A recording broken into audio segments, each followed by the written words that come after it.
Hello everyone, welcome back to the channel. Today we are going to discuss an important topic, justice, procedural and distributive. This topic is going to be very special, especially for those students who have political science as major in BA first semester under NEP 2020. First of all, we will see what is the introduction of justice. Justice means fairness. In political theory and laws, justice is mainly discussed in two important forms, procedural justice and distributive justice. Both focuses on fairness but in different ways.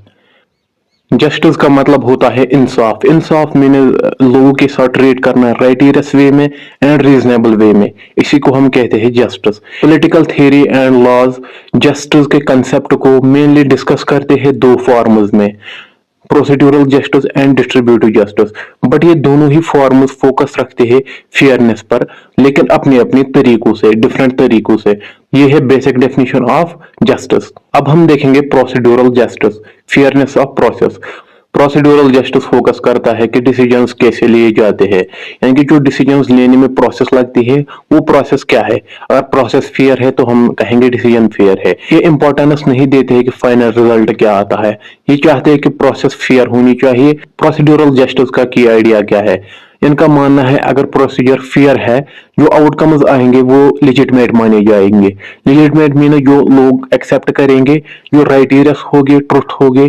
Fearful होगी फिर लोग भी उसको legitimacy देंगे यानी कि लोग भी उसको एक्सेप्ट करेंगे इनका मानना है अगर प्रोसीजर फेयर होगा तो फिर जो आउटकम्स आएंगे वो लेजिटिमेट होंगे यानी कि वो लोग एक्सेप्ट करेंगे वो राइटियस वे से प्रोसीड्यूरल जस्टिस के फीचर्स जो रूल्स है वो हर किसी पर इक्वली अप्लाई होनी चाहिए डिसीजन में भी ट्रांसपेरेंसी होनी चाहिए लोगों को भी जानने का हक है और डिस्क्रिमिनेशन या बायस किसी के साथ नहीं होनी चाहिए ये फीचर्स है प्रोसीड्यूरल जस्टिस की अब हम देखेंगे एग्जाम्पल जिसकी मदद से हम अच्छे से समझ पाएंगे प्रोसीड्यूरल जस्टिस असल में क्या कहता है अगर किसी बंदे पर कोर्ट केस हो जाता है फिर वो बंदा सजा भी काट लेता है लेकिन जस्टिस तभी होगी जब ये चीजें उस केस में होगी द ट्रायल वाज फेयर जो ट्रायल होती है जो सुनवाई होती है वो फेयर होनी चाहिए जो जज होता है उसको दोनों पार्टीज यानी कि दोनों साइड्स चाहे वो बंदा होगा या जो अपोजिशन में होगा जो दो पार्टीज होगी उसको अच्छे से सुनना है जजेस को अच्छे से एविडेंसेस मांगने हैं एविडेंसेस कलेक्ट करने हैं अच्छे से सुनना है दोनों का पॉइंट ऑफ व्यू सुनना है और जज जो है होता है वो इम्पार्शियल होना चाहिए यानी कि वो बायसनेस नहीं होना चाहिए वो किसी एक पार्टी को सपोर्ट नहीं करना चाहिए बल्कि वो केस को एविडेंसेस एंड सुनवाई जो होती है उस पर वो काम करना चाहिए और फिर डिसीजन वो लेगा वो डिस्क्रिमिनेटिव डिसीजन नहीं होना चाहिए वो बायस डिसीजन नहीं होना चाहिए बल्कि वो न्यूट्रल डिसीजन होना चाहिए फेयरफुल डिसीजन होना चाहिए अगर जज कोई अनपॉपुलर डिसीजन भी लेगा अनपॉपुलर डिसीजन हम कहेंगे जिसके जिस डिसीजन के फेवर में ज्यादा लोग नहीं होंगे अगर वो डिसीजन माइनॉरिटी के फेवर में ही होगा वो भी जस्ट है अगर प्रोसेस ठीक होगी अगर प्रोसेस फेयर होगी यानी कि अगर जज अपना फैसला फिर माइनॉरिटी के पक्ष में भी सुनाएगा लेकिन प्रोसेस उसमें फेयर होनी चाहिए तो तभी हम कहेंगे ये डिसीजन जस्ट है ठीक है दूसरा तरीका है हम ऐसे सोचेंगे जो एक गेम होती है उसमें जो रूल्स होते हैं अगर वो रूल्स फेयर होंगे जो रिजल्ट उसमें आएगा वो एक्सेप्टेबल होगा क्योंकि जब रूल्स फेयर होंगे तो रिजल्ट कोई मैटर नहीं करता बल्कि वो रिजल्ट को एक्सेप्टेबल माना जाता है तो ये है प्रोसीड्यूरल जस्टिस अब हम देखेंगे distributive justice fairness of outcome distributive justice is about how resources rights and opportunities are distributed in society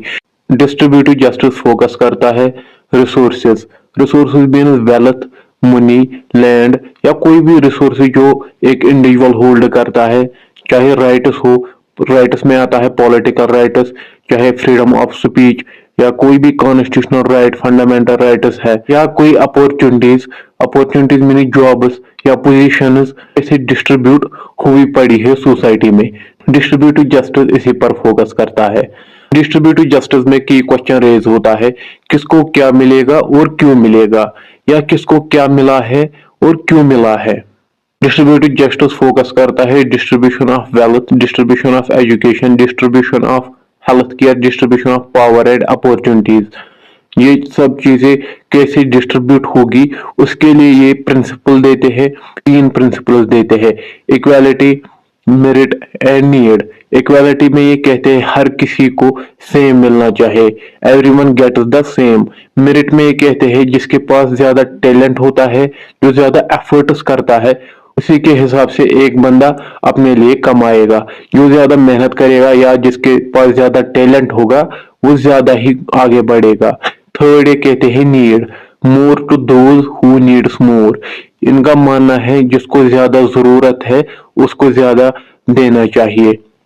example की मदद से हम अच्छे से समझेंगे डिस्ट्रीब्यूटिव जस्टिस क्या कहता है। Scholarship is given to poor students, reservations, affirmative actions for disadvantaged groups. इसका मतलब यही है जो स्कॉलरशिप दिए जाते हैं वो पुअर स्टूडेंट्स को दी जाए, या जो रिजर्वेशंस एंड अफर्मेटिव एक्शंस किए जाते हैं, चाहे जॉब हो, हेल्थ केयर हो, एजुकेशन हो, उसमें जो रिजर्वेशन दी जाती है बैकवर्ड क्लासेस को, या अफर्मेटिव एक्शंस किए जाते हैं, वेलफेयर स्कीम्स दिए जाते हैं स्टेट के द्वारा, जो डिसएडवांटेजेड ग्रुप्स होते हैं उनको, जो इकोनॉमिकली वीक है उनको फ्री हेल्थ केयर मिलना चाहिए। तभी हम कह सकते हैं कि जस्टिस होगा। जब इनइक्वालिटी को रिड्यूस किया जाएगा और गरीबों की मदद की जाएगी, लेस प्रिविलेजेड की मदद की जाएगी, तभी हम कह सकते हैं ये जस्टिस है। अब हम फर्स्ट की कंपैरिजन करेंगे या की डिफरेंसेस देखेंगे procedural justice and distributive justice में, जिनसे हमें अच्छे से याद रहेगा कि प्रोसीड्यूरल जस्टिस क्या है और डिस्ट्रीब्यूटिव जस्टिस क्या है। Procedural justice focuses on process, was the method fair. Procedural justice focus करते हैं प्रोसेस पर। इनका क्वेश्चन यही रहता है कि जो प्रोसेस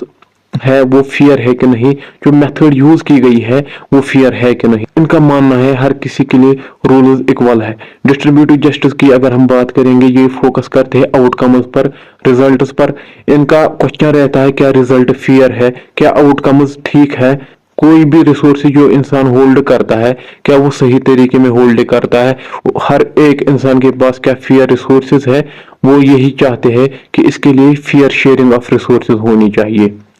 अब हम देखेंगे कंक्लूजन। जो हमने आज का टॉपिक देखा इसका निचोड़ क्या है। A just society needs both. जो जस्ट सोसाइटी होगी, जो fearful, truthfulness, righteous and reasonable society होगी, उसमें ये दोनों ही जरूरत है, चाहे प्रोसीड्यूरल जस्टिस हो या डिस्ट्रीब्यूटिव जस्टिस हो। जो प्रोसीड्यूरल जस्टिस है ये इंश्योर करते हैं कि फेयर रूल्स एंड डिसीजंस कैसे होंगे, और डिस्ट्रीब्यूटिव जस्टिस इंश्योर करते हैं कि आउटकम्स एंड सोशल बैलेंस कैसे होगी। जब आउटकम्स अच्छे से आएंगे, इक्वल आएंगे, और सोसाइटी में उससे बैलेंस भी बना रहेगा, क्योंकि जब रिजल्ट अच्छे आएंगे, हर कोई फेयर इक्वल शेयर मिलेगा, तो उसमें क्या होगा, फिर सोशल बैलेंस भी बनी रहेगी। ये फोकस करते हैं आउटकम्स पर एंड सोशल बैलेंस पर। जो फेयर प्रोसेसेस के बिना कोई डिसीजन लिया जाता है उसमें लेजिटिमेसी नहीं बचती। फेयर डिस्ट्रीब्यूशन के बगैर सोसाइटी अनइक्वल एंड अनस्टेबल बन जाती है, क्योंकि जब फेयर डिस्ट्रीब्यूशन होती ही नहीं है तो उसमें क्राइसिस, सोसाइटी में क्राइसिस पैदा होते हैं, सोसाइटी में इम्बैलेंस पैदा होता है, सोसाइटी में स्टेबिलिटी खत्म होती है। आज के टॉपिक का यहीं पर हम एंड करते हैं। आई होप आपको ये टॉपिक अच्छा लगा हो। प्लीज मेक श्योर चैनल को सब्सक्राइब कीजिए और वीडियो को ज्यादा से ज्यादा अपने फ्रेंड्स के पास शेयर कीजिए, ताकि एग्जाम्स, क्योंकि एग्जाम्स भी आने वाले हैं, उनका भी हेल्प होगा और आप भी अच्छे से कर पाओगे। Thanks, have a nice day, good luck for your exams.